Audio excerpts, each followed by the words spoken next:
బొల్లారంలో 56 లక్షలకే gated కమ్యూనిటీలో 2 BHK flat. Just call. మనస్సు నిండా భక్తిని నింపుకొని కనులారా స్వామివారిని చూసి తరించేందుకు కోట్లాది మంది భక్తులు చూస్తూ ఉంటారు. అంతే పవిత్రంగా భావించేది తిరుమల శ్రీవారి లడ్డూ ప్రసాదం. ఇప్పుడు ఈ ప్రసాదమే తీవ్రంగా రాజకీయ దుమారం రేపుతోంది. ప్రకృతి ధర్మానికి కానీ ధర్మానికి విరుద్ధంగా ఎవరు ముందుకు వెళ్ళినా ఖచ్చితంగా అక్కడ వినాశనం తప్పదు అనేది ధర్మాలు, శాస్త్రాలు, వేదాలు చెప్తున్న మాట.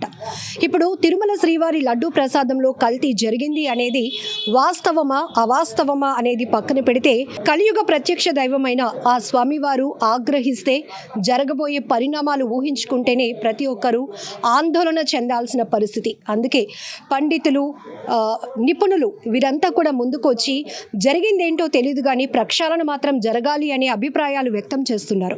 ఈ నేపథ్యంలోనే జనసేన పార్టీ అధినేత డిప్యూటీ సీఎం పవన్ కళ్యాణ్ గారు ఒక అడుగు ముందుకు వేసి క్షమించు స్వామి అంటూ అడుగుతూనే ప్రాయశ్చిత్త దీక్షకు పూనుకుంటున్నారు. ఈ నేపథ్యంలో విశాఖలో జనసేన పార్టీ నేతలంతా కూడా వినూత్నంగా స్వామివారు క్షమించండి అని కోరుకుంటూ ఇక్కడ 26వ వార్డులో ఏర్పాటు చేసినటువంటి గణపతి ఉత్సవాల దగ్గర గోవింద నామ కలికి అవతారంలో ఉన్నటువంటి వినాయక స్వామి విగ్రహం వద్ద గోవిందనామ స్మరణ చేస్తూ అలాగే క్షమించు స్వామి అంటూ శ్రీవారిని వేడుకుంటూనే లడ్డూ ప్రసాదాన్ని ప్రదర్శిస్తూ తప్పు ఎక్కడ జరిగిందో తెలియదు కానీ ముందైతే మాత్రం మానవ తప్పిదాన్ని క్షమించు అని వేడుకుంటూనే ఇక్కడ ప్రత్యేకమైనటువంటి కార్యక్రమాన్ని చేస్తున్నారు.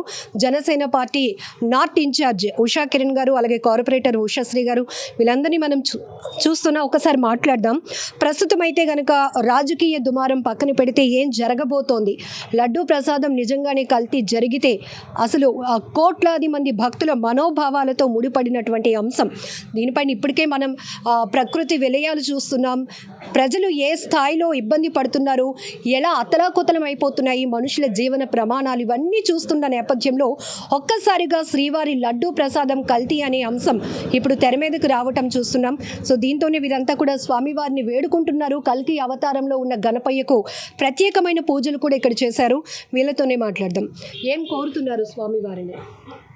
ఈరోజు ప్రపంచవ్యాప్తంగా సంచలనం సృష్టిస్తున్నటువంటి అంశం ఏదైతే ఉందో మరి శ్రీవారి లడ్డు, ఆ కలియుగ వెంకటేశ్వర స్వామి దర్శనం కలిగితే చాలని కోటాను కోట్ల మంది ప్రపంచవ్యాప్తంగా విదేశాల నుండి కూడా వచ్చి ఒక సెకను ఆయన దర్శనం చేసుకుంటే చాలని మొక్కులు మొక్కుకొని కాలినడకన తలనీలాలు సమర్పించి కాలినడకన వచ్చి ఒక సెకను ఆయన దర్శనం చేసుకున్న తర్వాత ప్రసాదం తిని ప్రసాదం ఇంటి పక్కన వాళ్ళందరికీ కూడా పంచిపెట్టుకున్న తర్వాతే మరి ఆ తిరుమల దర్శనం కంప్లీట్ అయిందనే భావనతో ఉన్నటువంటి హైందవ సాంప్రదాయాన్ని ఈరోజు అబాస్పాలు చేస్తూ మరి గత ప్రభుత్వం వైఎస్ఆర్ కాంగ్రెస్ పార్టీలో ఉన్నటువంటి ప్రభుత్వ పెద్దలు కానివ్వండి, టీటీడీ పాలక మండలి సభ్యులు కానివ్వండి, మరి కేవలం మానవుల్ని మోసం చేయడమే కాకుండా భగవంతుడిని కూడా మోసం చేయాలన్నటువంటి ఆలోచన చేసి దాదాపుగా 3 శతాబ్దాల చరిత్ర ఉన్నటువంటి కలియుగ వెంకటేశ్వర స్వామిని ఆయనకు సంబంధించినటువంటి ప్రసాదం లడ్డూని కూడా మరి ఈరోజు అపవిత్రం చేసే దిశగా జంతువుల అవశేషాలు కలపడం, చేప నూనె దానికి వాడడం, ఇవన్నీ చూసినట్లయితే ఎంత దిగజారుడు కార్యక్రమాలు చేశారు. వాళ్ళకు ఉన్నటువంటి అధికారాన్ని అడ్డు పెట్టుకుని అహంకారంతో భగవంతుడిని కూడా మోసం చేసినటువంటి పరిస్థితిని మనం గమనిస్తున్నాం.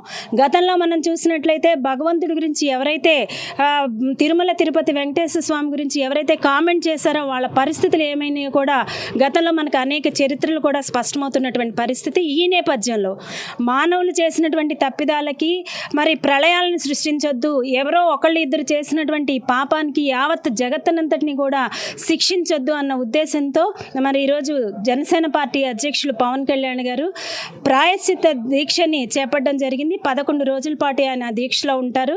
మరి దానికి మద్దతుగా విశాఖపట్నంలో ఉత్తర నియోజకవర్గంలో మేమందరం కూడా ఈ 10 రోజుల పాటు కూడా కార్యక్రమాలు చేపట్టడం జరుగుతుంది. భగవంతుడు అందరినీ కూడా క్షమించి ప్రళయాలను సృష్టించకుండా మానవుల్ని కాపాడాలని మేమందరం కూడా కోరుకుంటున్నాం. హిందూ సనాతన ధర్మానికి సంబంధించిందే కాదు, విదేశీయులు సైతం స్వామివారి దర్శనానికి వస్తూ ఉంటారు. ఎందుకంటే కోట్లాది మంది ఆయన భక్తులు ఉన్నారు.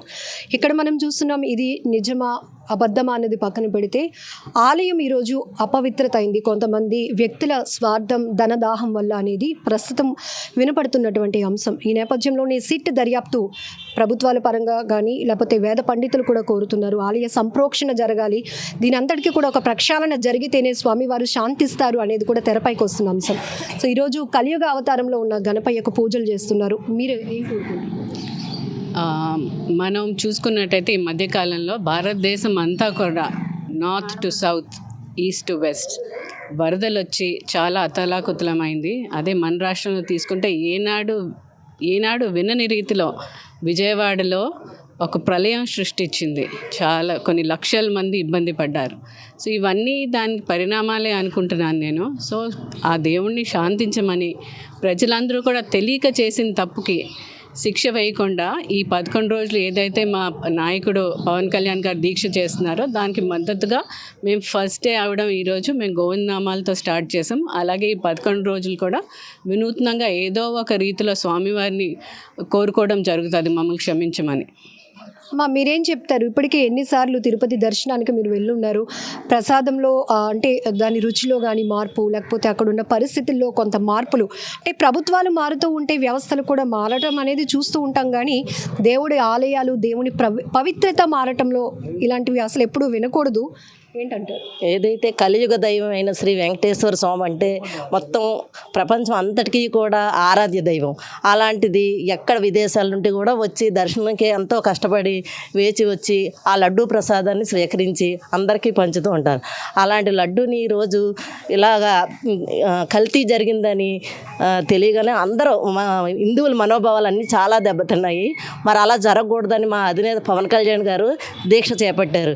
ప్రజలందరూ సుభిక్షంగా ఉండాలి అని 11 రోజులు దీక్ష చేపట్టారు.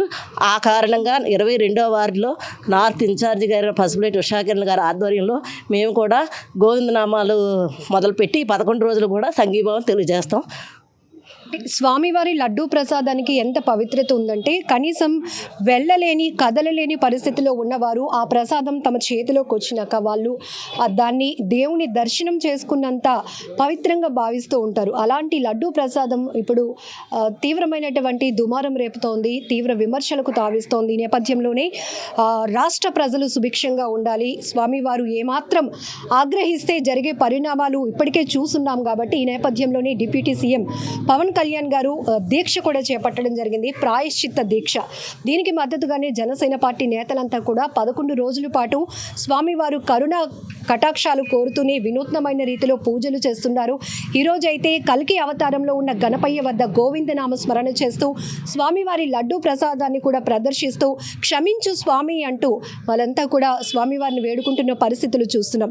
ఏదేమైనప్పటికీ కూడా వాస్తవాలు నిగ్గు తేలాల్సిన అంశం, ఎందుకంటే కోట్లాది మంది భక్తుల మనోభావాలతో ముడిపడి ఉన్నటువంటి శ్రీవారి లడ్డూ ప్రసాదం వెనుక అసలు జరిగిన వాస్తవం ఏంటి, ఇదంతా కూడా బయట పెట్టాల్సింది కూడా ఆ స్వామివారే అనేటటువంటి అభిప్రాయాలు కూడా పెద్ద ఎత్తున వ్యక్తమవుతున్నాయి.